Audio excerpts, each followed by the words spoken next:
All right. Good morning. Let's go ahead and get started for the day. Welcome back.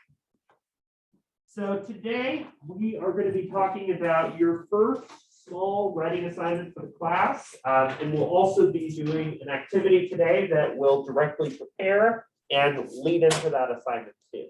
So this week we've been talking about some of the ways to be a good listener.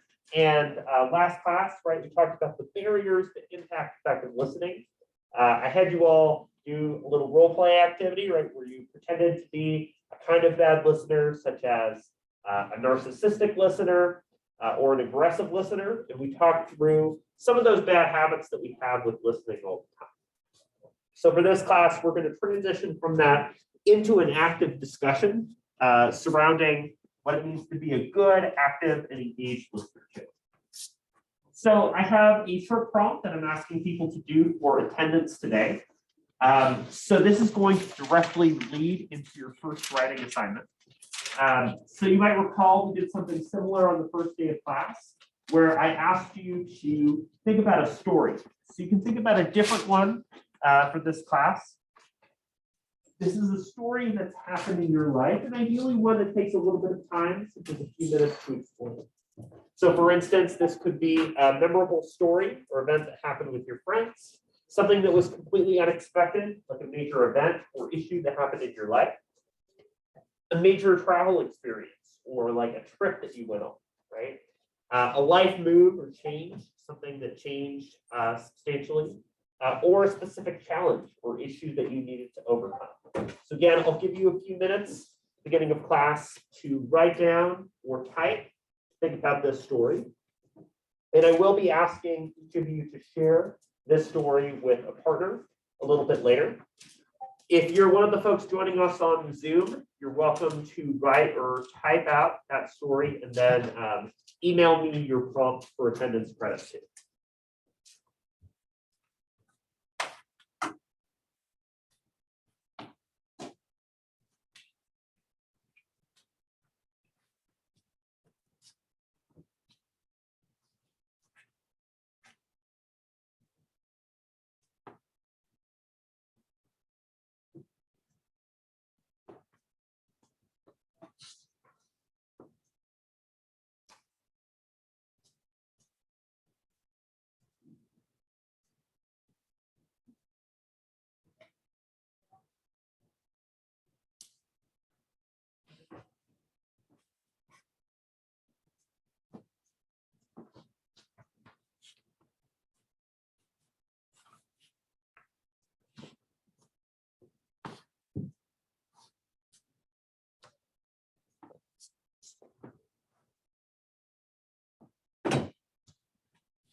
As you're working through this, when you reach a point where you feel like you've explained or taken notes about your story, the second part that I'm asking you to think about is, in your own words, what it means to be an active listener.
So I'll give you a couple more minutes to work on this.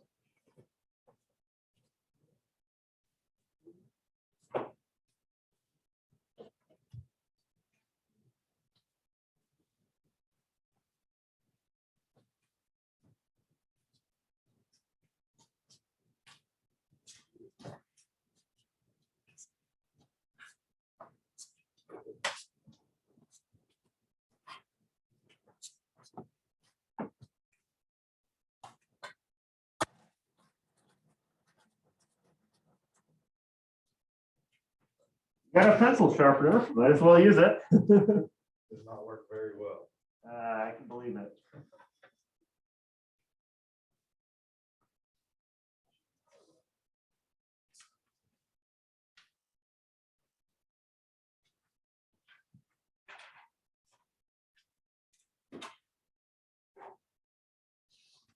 When I was in school, we would like intentionally grind up the pencils to get them like as small as possible and be like, look at me and like cool tiny pencils. So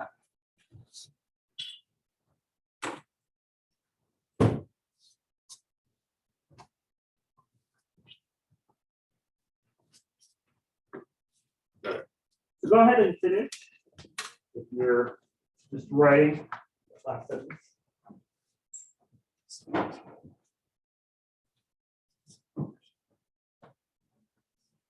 So we'll hang on to and talk about these stories in just a little bit. But before we move on, I am curious to hear the perspectives from a couple folks about what it means to be an active listener. So why don't we start through Zoom? So Macy, what does it mean to be an active listener for you?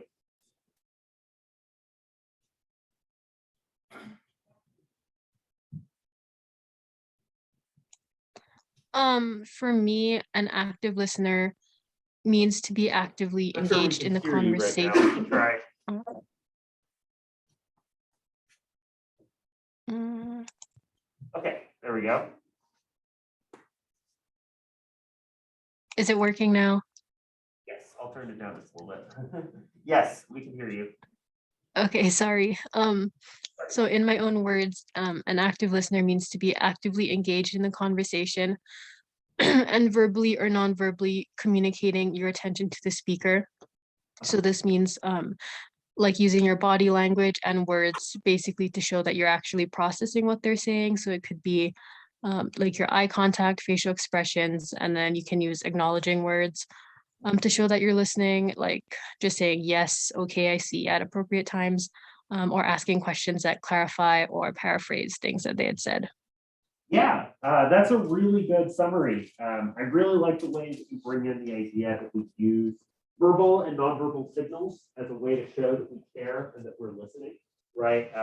So there's a lot of situations where we're not sure if the other person is paying attention. So we might look to those cues as a way to figure out what's going on. Johnny, what does active listening mean to you? I said being an active listener means being engaged with the person who's speaking and Yeah. being involved in the conversation.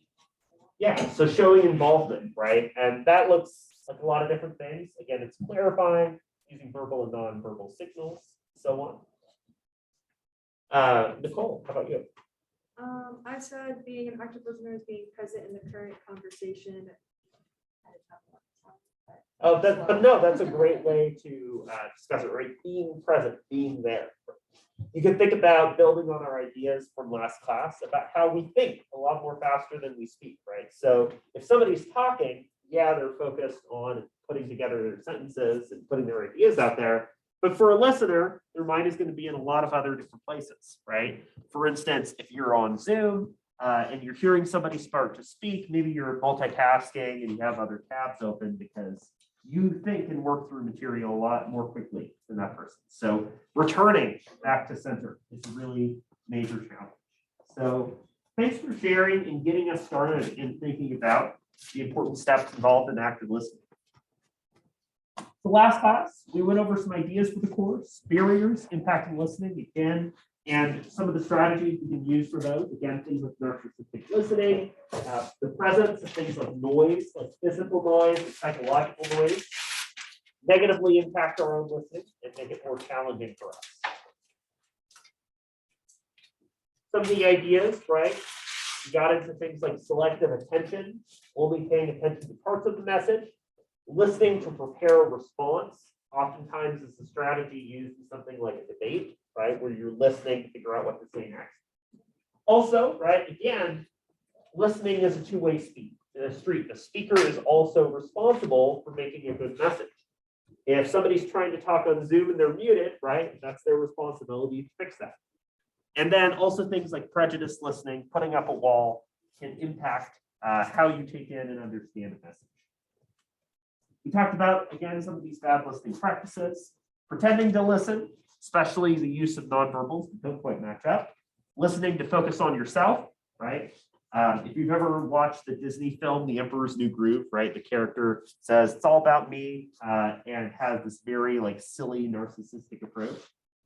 One example, aggressive listening, right, is focused on listening to attack the other person, eavesdropping, putting that glass to the wall, trying to overhear somebody else. And distorted listening, where you just get the facts wrong or you misheard something. So this class, we'll talk a little bit more about active listening. We'll be doing some conversations where I'm asking you to utilize skills in active listening. And then we'll also be reviewing the first major assignment for the class, the listening assessment that directly connects to your activity for today.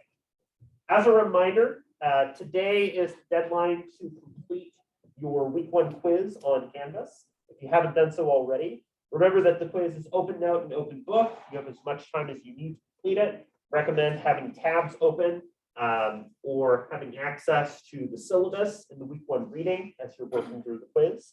Again, it covers material from those things. So please complete that by the end of the day today if you haven't done so already. So let's talk a little bit about active listening and some of the ways that we can identify and make sense of what active listening is and how it works.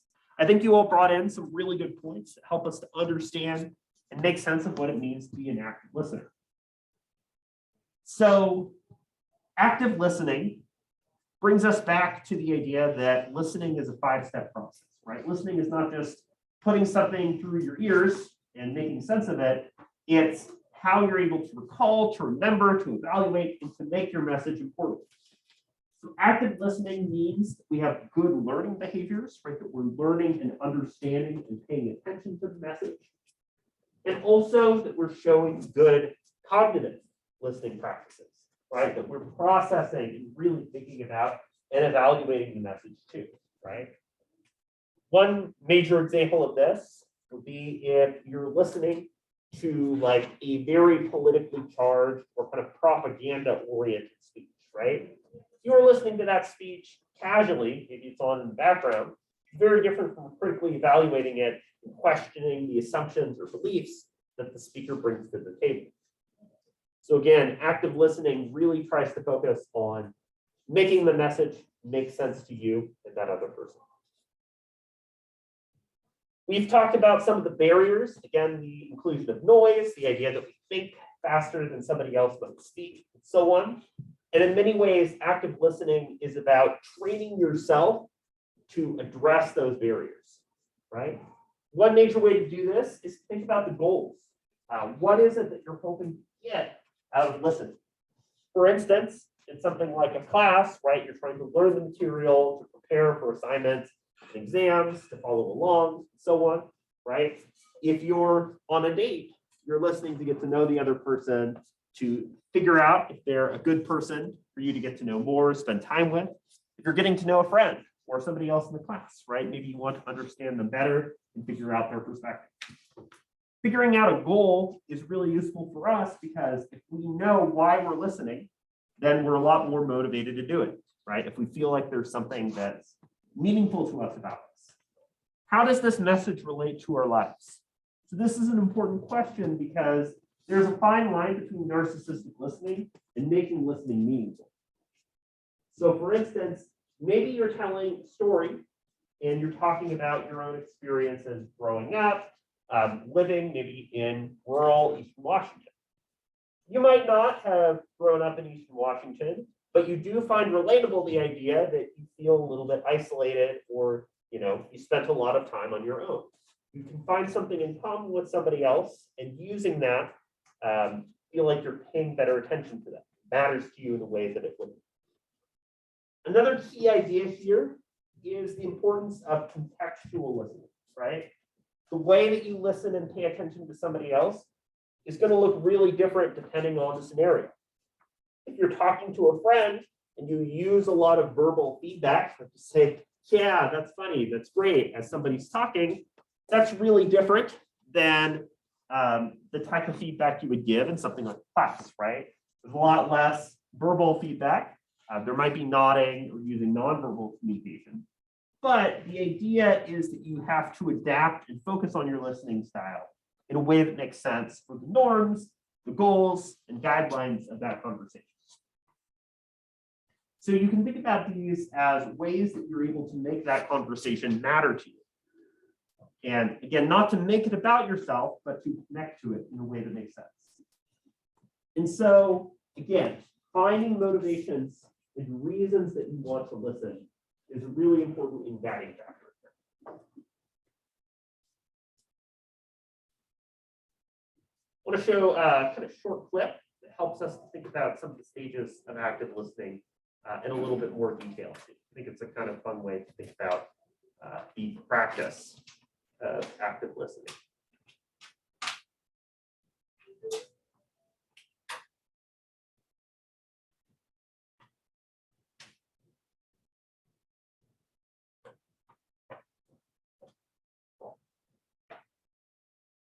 Active listening, the act of fully hearing and comprehending the meaning of what someone else is saying. Avoid getting distracted by your own thoughts. Focus on the speaker and topic instead. Try not to interrupt the other person. Let them finish and then respond. Use door openers. These are phrases that show you're interested and keep the other person talking.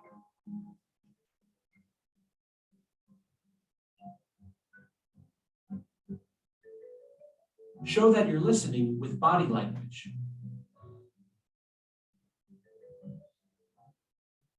If appropriate, take notes during important conversations. Paraphrase what others have said to make sure you're both on the same page.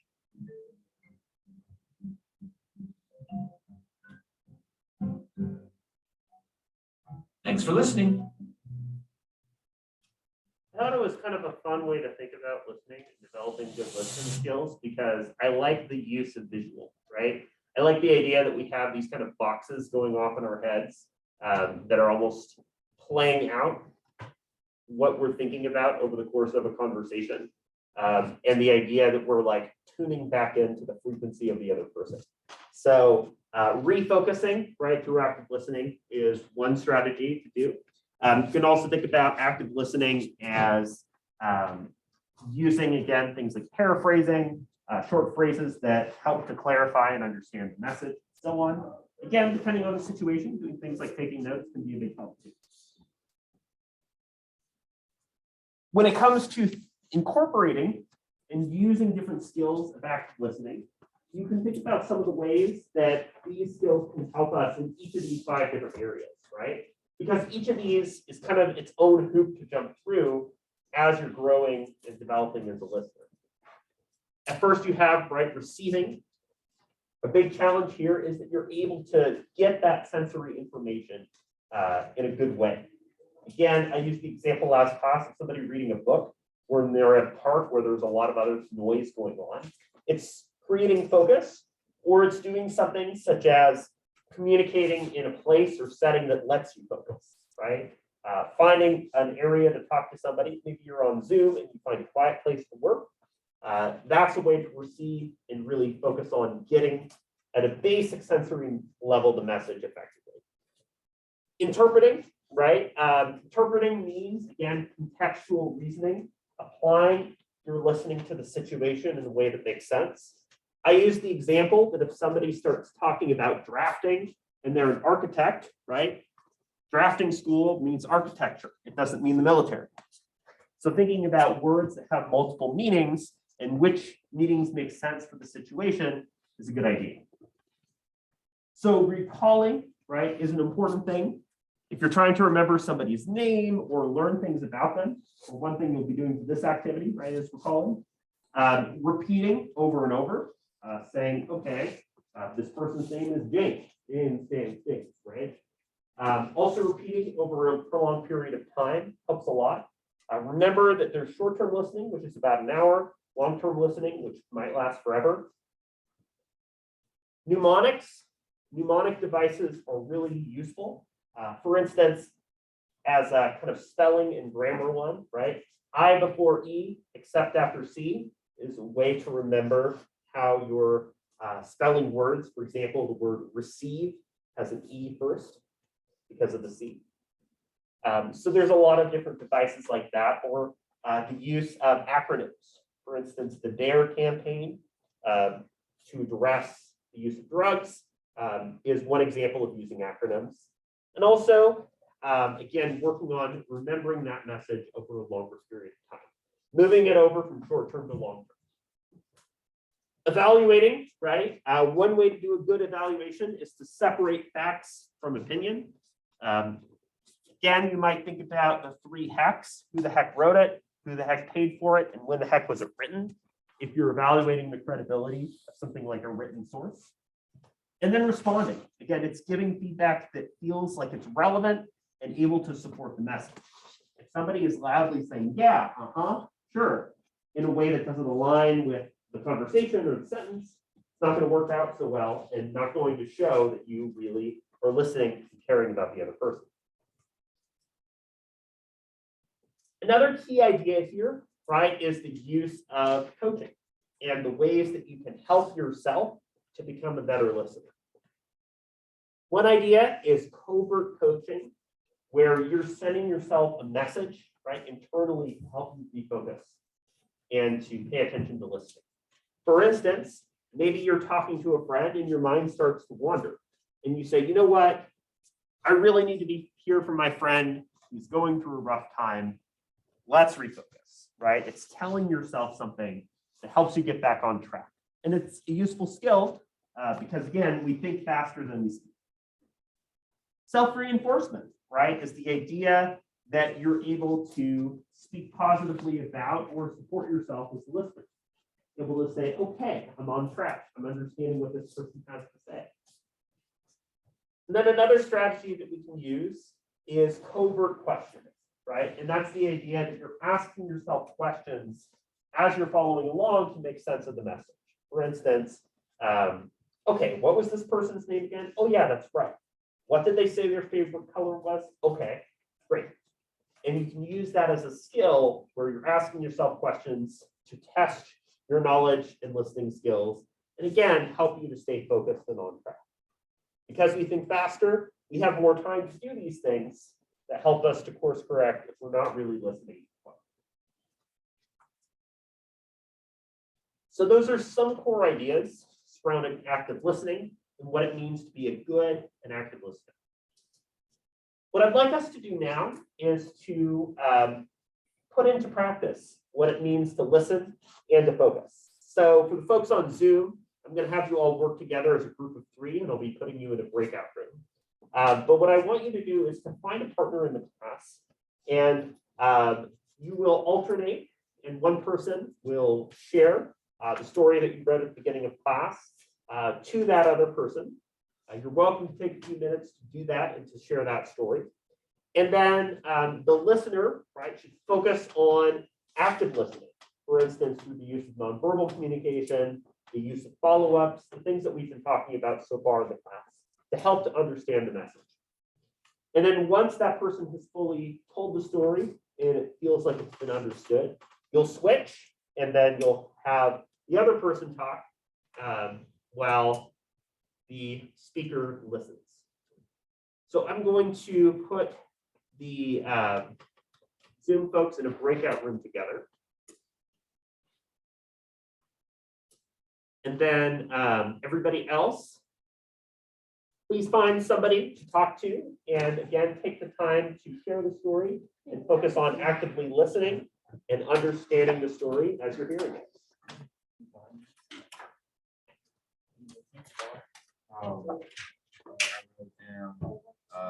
Main traveling experience. Being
able to go from state of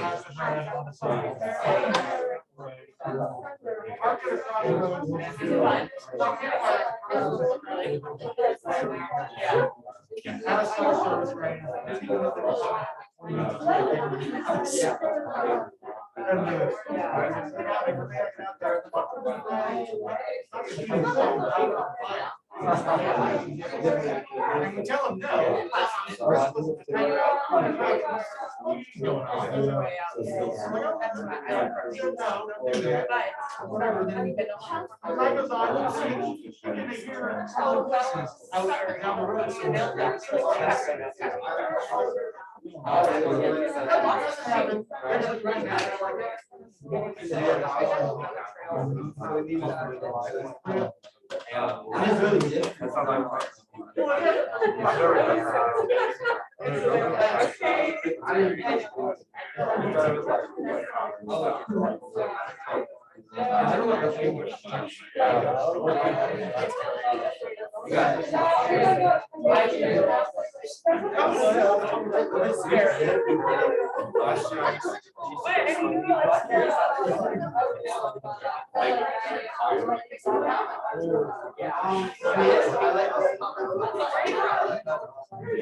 You might switch to your next speaker if you haven't done so already.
Take a couple minutes to wrap up.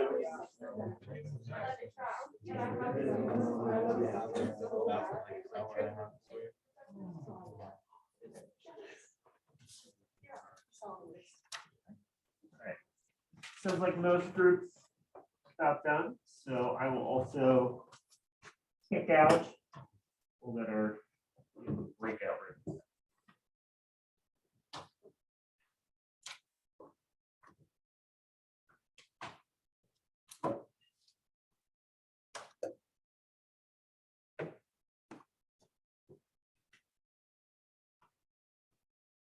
Okay. So I wanted to use this as kind of a fun activity to help us think about the process of active listening, again, the ways that we can develop listening skills over time. So using this and the discussion that you've had, we're going to talk a little bit about the listening assessment. And again, this is an assignment that will be applying and using the conversation we just had.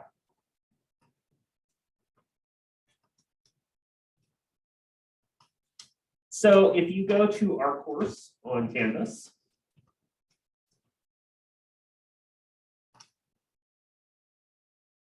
you'll notice as you scroll down that there is the for week 3, the listening assessment assignment. So ordinarily, I was going to have this assignment due on the 23rd, in other words, a week from this Sunday. But because of the snow and winter closures and all of that stuff, I'm going to give you a bit more time. And this assignment will be due 2 weeks from today on January 26th. This is, one thing I like to do is to have kind of a short writing assignment. That way, as you're starting out, I can see how your writing's going, give you some pointers and so on. So this is not a big, scary assignment, but just a shorter one that asks you to think about and use some of the skills that you have in listening. So if you go to the assignment page on Canvas, you'll notice that I've posted both the prompt as well as the rubric for the assignment on the second page. And I want to spend some time going over this assignment and some of the things that I'm looking for here. So beginning of the quarter, right, in our first couple of weeks, we've been talking about what listening is. And we spent some time today talking about what it means to be a good and active listener, right? We also took time today in this activity for you to share a story with somebody else in the class. And I asked you to use active listening to pay attention closely. For folks who maybe are watching the recording, weren't able to come to class on that day, I'm asking folks to integrate an outside conversation that they maybe have with a friend, family member, etc. So what I'm asking you to do for this assignment is it'll be 2 pages, double space, Times New Roman, standard font and margins. It can be longer than 2 pages if you want, but it shouldn't be shorter. I like to provide some clear direction for what I'm looking for in these essays. So I'm asking you to address these prompts. You can do so either as a continuous essay, right, where you just kind of don't directly number them, but you're addressing the points. Or you can use paragraphs and divide it up based on question. Either way, you should be using complete sentences and paragraphs in a way that's flowing and clear. As part of this essay, I am asking you to use in-text citations, preferably in APA style, although you can use MLA or Chicago if you want. I'll review some of the ways that you can cite material effectively a little bit later. Just as a reminder, right, you should be citing in text, whether it's a direct quote or a paraphrase. A good rule of thumb is if something is not common knowledge or your own experience, then you should cite it, right? So for instance, you're talking about how listening is a 5-step process that involves, right, taking in information, recalling, etc. That's not an idea that you've come up with. So you would want to cite, even if you're not directly quoting. And you should also make sure to include a separate works cited page that would not count toward the 2 pages. So the first thing that I'm asking you to do is using the conversation that you had and the story that you heard from somebody else. For this written assignment, I want you to summarize that conversation. You're not going to get it perfect, right? You're not supposed to get it perfect. But the idea is to share in your own words what that other person said. So you might take note of the things that stood out to you, right? And the things that made sense for you within that conversation that you just had. You might also pay attention to things like nonverbal communication, right? If you were communicating face-to-face, some of the nonverbal signals that person used. But if you were, for instance, on Zoom and you were only communicating digitally, Remember that nonverbal communication can also include things like pitch, tone of voice, volume, and that sort of thing, right? Verbal communication is about the actual things that we say. Nonverbal communication is about how we say them, including things like pitch and tone of voice. So for the first part of the assignment, right, you'll give that summary of what you heard from that conversation. We've talked about how listening involves 5 different steps. So for the next part of this assignment, I'm asking you to explain these 5 steps in your own words and explain how you use these steps through your process of listening to the other person. You're directly using step 3 for calling in that first part of the assignment, for example. But you might talk about how you attended to the message, some of the ways that you evaluated or thought about their message, and ways that you provided feedback to the other person. Again, for this assignment, the more specific and clear you are, the better. And then lastly, and perhaps most importantly, I want you to talk about the ways that you utilized active listening in that conversation. So in this, you'll want to explain what active listening is and how you utilized active listening. And you can be honest, right? You can reflect on some of the ways that you felt like you were a good listener and were able to adapt well, along with some of the ways that your listening could have been improved or areas that you want to keep working on in terms of active listening. So again, this assignment is going to have you be going through that conversation and some of the ways that you listened to and participated within that conversation. So on the next page, I've got a rubric, and the rubric goes over sort of my main expectations for this assignment and ways to do well. One thing to note, right, is that I'm happy to look over rough drafts or outlines or also answer questions in advance. I will tell you that a lot of the folks that do really well on written assignments are folks that tend to check in with me in advance and send me drafts and are seeking feedback in that way. The difference between like a B paper and an A paper for this class, right? A B paper would generally talk about some of the ways that you use listening. An A paper provides a lot of specific details or examples. For instance, maybe when you were listening, you used the word yeah, or you nodded a little. You explain how you use that to show your attention or focus on the other person. Maybe you explain that there were some details that you were able to recall really well, but other things that you didn't find as important. So really show and explain in this essay how you're using those steps of listening. The more specific, the better. So the rubric, right, is essentially designed to be as clear with you as possible about how I grade and what you should expect on your grade for this assignment. So I grade in 3 areas: substance, style, and structure, right? Substance is the content itself of your essay. Structure is the way that your essay is organized and how your essay flows overall. And style is things like citations, formatting, and spelling, grammar, all of that fun stuff, right? So when it comes to substance, I'm asking you to summarize the conversation, again, for the first part of your assignment, that you're using the conversation that you had in class. You're here, or if you're somebody watching the recording who's not here today, to do a conversation outside of class, to identify the 5 steps of the listening process, right? And to use examples from your conversation to explain how you use those things. Again, it might be how you gave nonverbal feedback, but it could also be some of the strategies that you use to recall and remember your conversation. You're not going to be graded on how well you used active listening or how well memorized you have that conversation, right? But I am grading you based on how you connected that conversation and you're listening to the class. You identify, explain how active listening was used in the conversation, right? You understand what listening is, and you show sort of an application of these ideas from the class. So that's what I'm looking for in the substance of the assignment. Structure-wise, right, needs to be at least 2 pages. Establish the main points, such as an introduction. Summarize your ideas, right, include good topic sentences. For those of you who've had class with me can probably confirm this, but I really like good use of like topic and overview type sentences. I really like it when introductions, especially toward the end of the introduction, provide a preview or roadmap of the main points that you'd be going over in the essay. I also like, right, when the topic sentence really clearly connects to the argument or point that you're trying to make.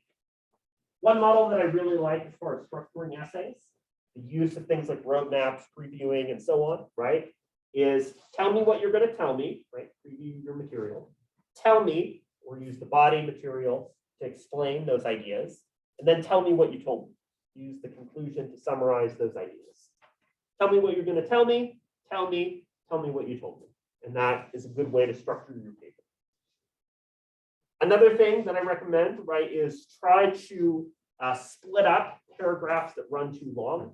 A really good rule of thumb is if a paragraph is longer than half a page, double spaced, it's probably time to break it into a second paragraph. Oftentimes by that point, you're moving on to a different idea or concept that would probably benefit from its own paragraph.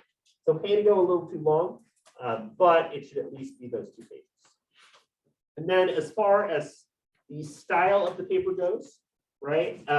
So my partner runs a nonprofit, and she has to write a lot of grants, and her strategy is great, and one that I definitely recommend doing for papers. It's called the 24-hour strategy. So you write a paper, right, and hopefully you finish writing it at least 24 hours before it's due.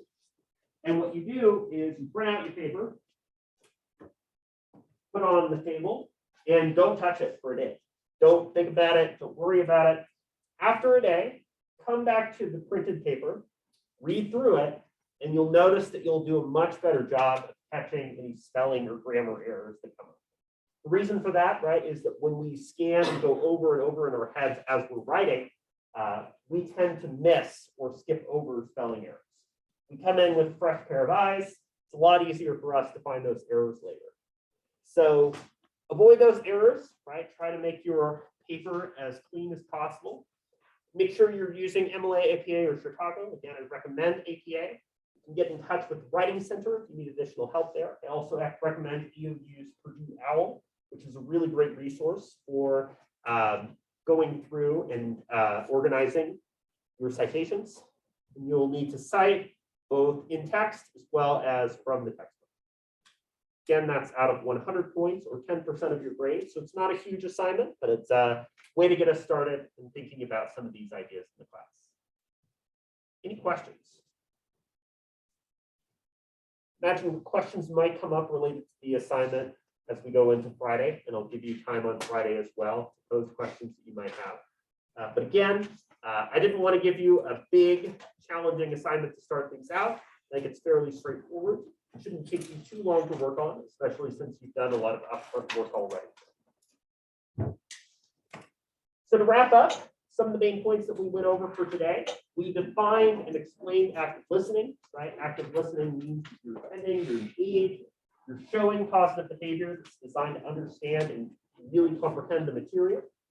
We discussed ideas of coaching, right, and self-regulating your communication, bringing yourself back to become a better listener. You all also had the chance to listen to each other's stories and have a sense of what to expect from this listening assignment. Again, that's due 2 weeks from today on January 26th. Prompts and rubric are available for you on campus. So next Friday, we'll talk a bit more about listening skills, including the roles of things such as context, culture, and so on, and how to develop good and listenable messages. So if you completed your prompt through your device, make sure to email that to me. If you wrote it, please pass it forward. Otherwise, have a great rest of your day, and I will see you all again on Friday. Thank you.